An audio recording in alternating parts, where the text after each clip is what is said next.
O mundo do desejo.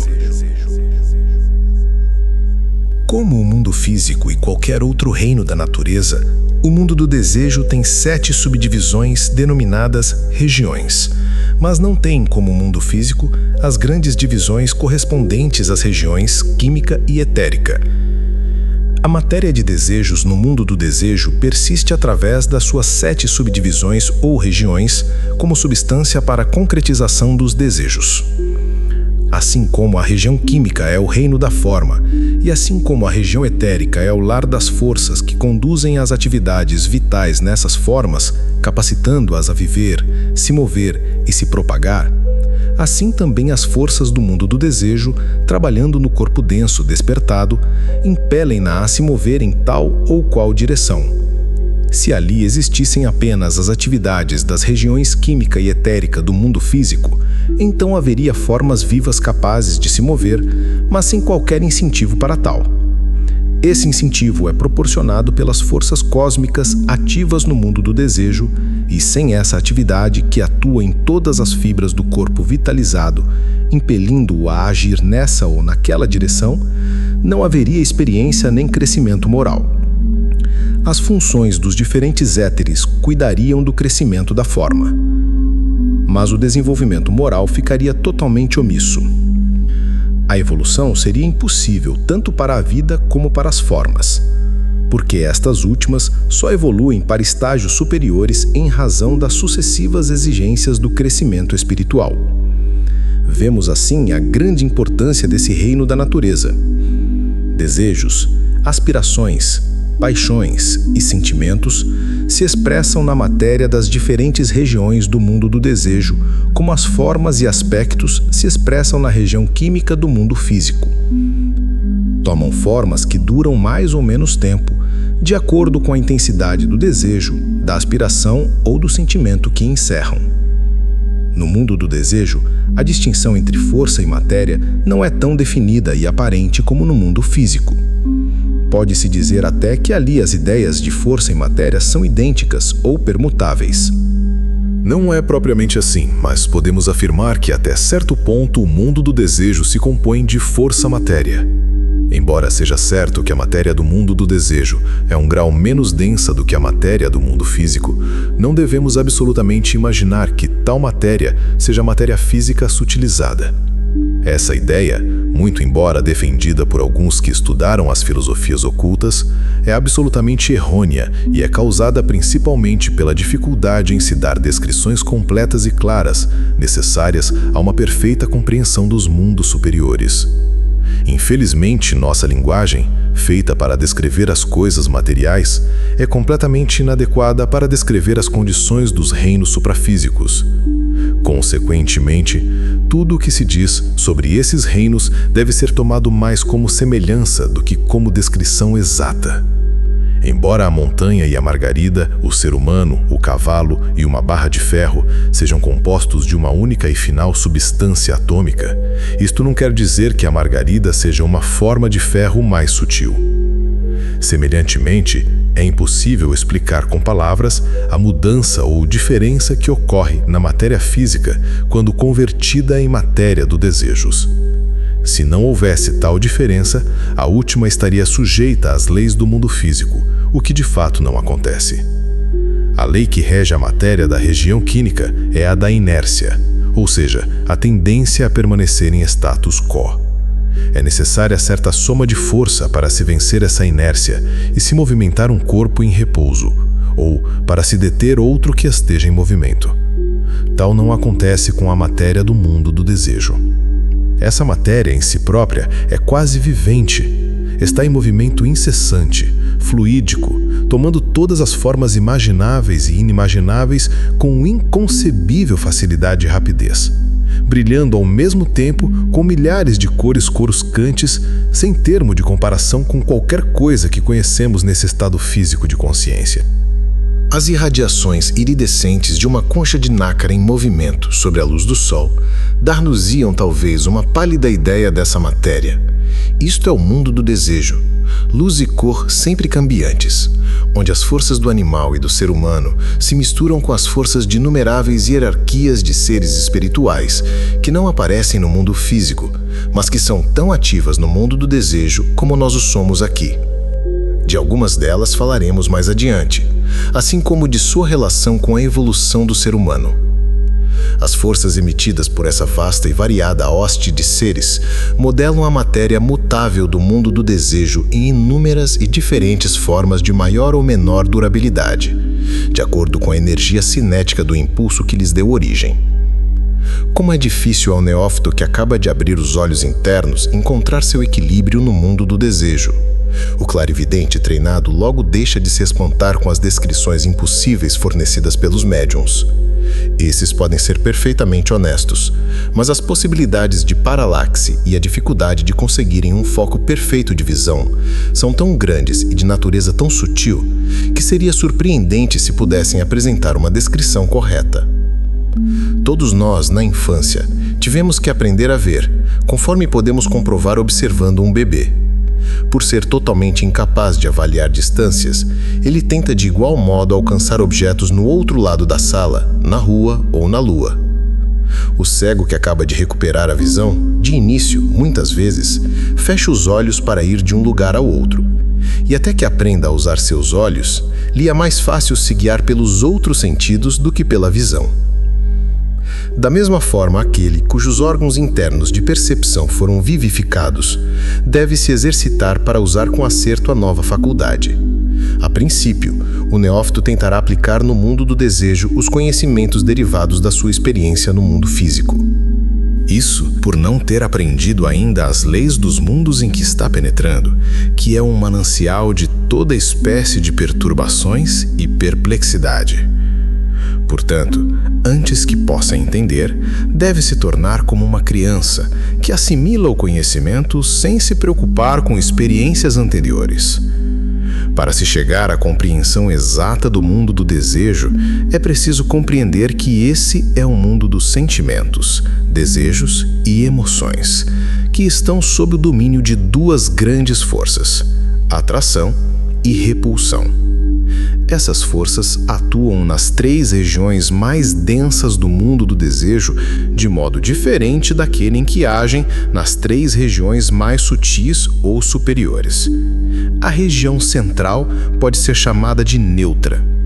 Essa região central é a região do sentimento. Aqui, o interesse ou a indiferença por alguma ideia ou objeto produz o desequilíbrio em favor de uma ou outra das forças já mencionadas, relegando assim o objeto ou ideia às 3 regiões superiores ou às 3 regiões inferiores do mundo do desejo, ou mesmo expulsando-as dali. Vejamos agora como isso se realiza. Na substância mais fina e sutil das 3 regiões superiores do mundo do desejo, só a força de atração atua, embora ela também se encontre presente em certo grau na matéria mais densa das 3 regiões inferiores, onde atua contra a força de repulsão que ali domina. A desintegrante força de repulsão destruiria de imediato qualquer forma que entrasse nessas 3 regiões inferiores, não fora a ação neutralizadora daquela.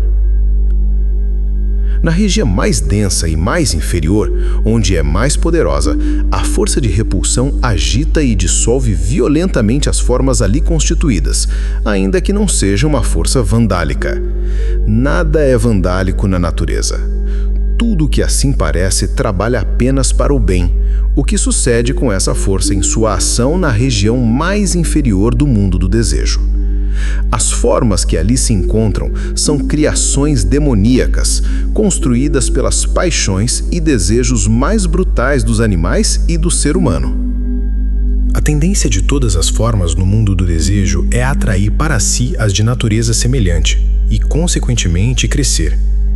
Se esta tendência para a atração fosse predominante nas regiões inferiores, o mal cresceria como o joio e a anarquia, em vez da ordem, predominaria no cosmos. Isso é evitado pela preponderante força de repulsão nessa região. Quando uma forma criada por um desejo brutal é atraída para outra da mesma natureza, cada uma exerce sobre a semelhante um efeito desintegrante, produto da desarmonia existente nas respectivas vibrações. Assim, em vez de se fundirem mal com mal, mutuamente eles se destroem, e desse modo o mal no mundo se conserva dentro de limites razoáveis. Quando compreendemos o efeito destas duas forças gêmeas em ação, podemos também entender a máxima ocultista que diz: uma mentira no mundo do desejo é ao mesmo tempo assassina e suicida. Tudo quanto sucede no mundo físico é refletido em todos os outros reinos da natureza e, como vimos, cria sua forma apropriada no mundo do desejo. Quando se descreve com exatidão um acontecimento, é construída no mundo do desejo uma forma exatamente igual à descrita. Uma atrai a outra, se juntam e mutuamente se fortificam. Todavia, se for dada a versão diferente ou falsa, se produz uma forma diferente, contrária à primeira, ou seja, a verdadeira. Convergentes no mesmo assunto, unem-se, mas como as vibrações são diferentes, atuam uma sobre a outra de maneira mutuamente destruidora. Portanto, o mal e as mentiras maliciosas, quanto mais fortes e a miúde repetidos, podem destruir o que é bom. Contudo, pelo contrário, se buscarmos o bem no mal, com o tempo o mal acabará se transformando em bem. Se a forma que se constrói para diminuir o mal é fraca, não terá efeito algum e será destruída pela forma maligna. Mas se é forte e repetida frequentemente, sua ação desintegrará o mal e substituirá pelo bem. Esse resultado bem entendido não se alcança lutando contra o mal, nem o negando ou mentindo, mas sim procurando o bem. O ocultista científico pratica rigidamente o princípio de procurar o bem em todas as coisas, por saber quanto poder tem esse princípio para reprimir o mal. Conta-se algo de Cristo que ilustra esse ponto. Uma vez, caminhando com seus discípulos, passaram pelo cadáver de um cachorro em estado de putrefação. Os discípulos voltaram o rosto, comentando com aborrecimento o nauseante espetáculo. Mas Cristo olhou o cadáver e disse: "As pérolas são menos alvas que seus dentes." Ele estava determinado a encontrar o bem naquilo, pois sabia do benéfico efeito que produziria no mundo do desejo ao lhe dar expressão. A região mais inferior do mundo do desejo é chamada região da paixão e do desejo sensual. A segunda subdivisão é mais bem descrita por região da impressionabilidade. Aqui, o efeito das forças gêmeas, atração e repulsão, é bem equilibrado. Essa é uma região neutra, daí todas as nossas impressões, formadas por matéria dessa região, serem também neutras. Somente quando os sentimentos gêmeas da quarta região entram em ação é que as forças gêmeas começam a atuar. A mera impressão de alguma coisa em si ou de si mesmo é inteiramente separada do sentimento gerado. Tais impressões são neutras e constituem uma atividade da segunda região do mundo do desejo, onde as imagens se formam pelas forças de percepção sensorial do corpo vital do ser humano. Na terceira região do mundo do desejo, a força de atração, integrante e construtiva, se sobrepõe à tendência destruidora da força de repulsão. Se compreendermos que a mola, o motivo da força de repulsão, é a afirmação de si mesma, pelo que repele todas as demais, podemos entender por que a substância da terceira região do mundo do desejo, dominada principalmente pela força de atração, abre caminho aos desejos de outras coisas, mas de uma maneira egoísta. Por isso é chamada região dos desejos. A região da paixão e do desejo sensual pode se comparar aos sólidos do mundo físico, a região da impressionabilidade aos fluidos, e a região dos desejos, de natureza flutuante e evanescente, pode se comparar à parte gasosa do mundo físico. Estas três regiões proporcionam, para as formas, a substância necessária à experiência, ao crescimento anímico e à evolução, purificando-as completamente e retendo os materiais que podem ser utilizados para o progresso. A quarta região do mundo do desejo é a região do sentimento. Dela surgem os sentimentos relativos às formas já descritas, e dos sentimentos por elas gerados depende a vida que terão, e também o efeito que exercerão sobre nós. Nesse estágio não importa que os objetos ou ideias sejam bons ou maus. Nosso sentimento, seja de interesse, seja de indiferença, é aqui o fator determinante do destino do objeto ou da ideia. Se o sentimento produzido pela impressão de um objeto ou de uma ideia é de interesse, tal sentimento tem sobre essa impressão o mesmo efeito que a luz solar e o ar sobre a planta. Tal ideia crescerá e florescerá em nossas vidas. Se, ao contrário, o sentimento produzido por uma impressão é de indiferença, essa impressão murchará como uma planta posta em sótão escuro. Assim, dessa região central do mundo do desejo, vem o incentivo para a ação ou a deliberação para refreá-la, ainda que essa última seja também uma ação aos olhos do ocultista cientista, pois em nosso presente estágio de desenvolvimento, os sentimentos gêmeos interesse e indiferença proporcionam o incentivo para a ação e são as molas que movem o mundo. Em estágio ulterior de desenvolvimento, esses sentimentos deixarão de ter importância. Então, o fator determinante será o dever. O interesse desperta as forças de atração ou as de repulsão. A indiferença simplesmente enfraquece o objeto ou ideia aos quais se endereça, pelo menos no que tange a nossa ligação com ele. Se nosso interesse por um objeto ou ideia gera a repulsão, isso naturalmente leva-nos a cortar, de nossas vidas, qualquer conexão com esse objeto ou ideia que a despertou. Contudo, existe uma grande diferença entre a ação da força de repulsão e o simples sentimento de indiferença.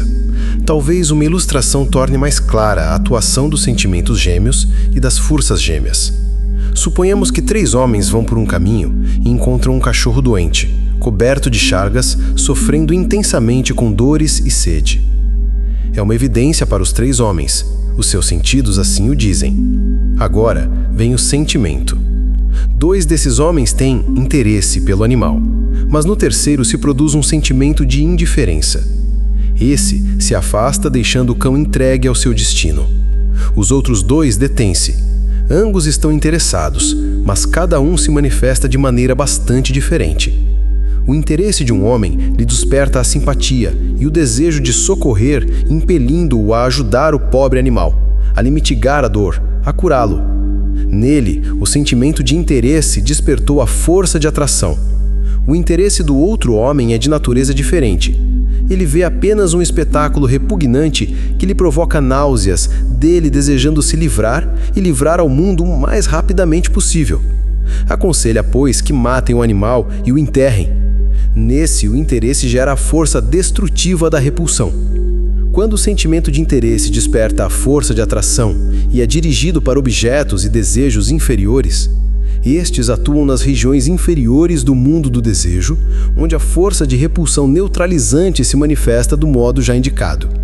A luta travada entre essas 2 forças gêmeas, atração e repulsão, produz todas as dores e sofrimentos resultantes das ações errôneas e dos esforços mal orientados, sejam ou não intencionais. Por conseguinte, bem podemos ver quanto é importante o nosso sentimento em relação às coisas, porque dele depende a natureza do ambiente que criamos para nós mesmos. Se amarmos o bem, resguardaremos e alimentaremos tudo o que é bom em volta de nós, quais anjos da guarda. Se fizermos o contrário, povoaremos nosso caminho de demônios, criados por nós mesmos. Os nomes das 3 regiões superiores do mundo do desejo são região da vida anímica, região da luz anímica e região do poder anímico. Nestas regiões habitam a arte, o altruísmo, a filantropia e todas as atividades superiores da vida anímica.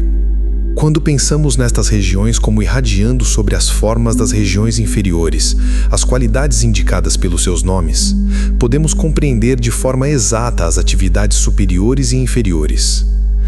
Não obstante, o poder anímico pode ser empregado durante algum tempo com propósitos maléficos, assim como pode ser empregado para o bem.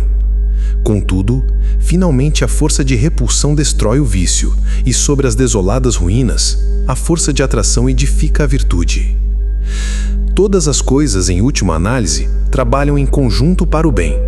O mundo físico e o mundo do desejo não são separados um do outro pelo espaço. Estão mais próximos do que as mãos e os pés. Não é necessário se deslocar para ir de um ao outro, nem para ir de uma região a outra que lhe seja próxima. Assim como em nosso corpo se encontram os sólidos, os líquidos e os gases se interpenetrando uns aos outros, assim também estão as diferentes regiões do mundo do desejo dentro de nós. Podemos, outra vez, comparar as linhas de força pelas quais os cristais de gelo se formam na água com as causas invisíveis originárias do mundo do desejo, as quais aparecem no mundo físico e dão-nos incentivo para agir em qualquer direção.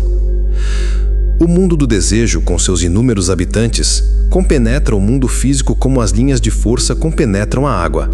Invisível, mas presente e potente em toda parte como causa de tudo no mundo físico.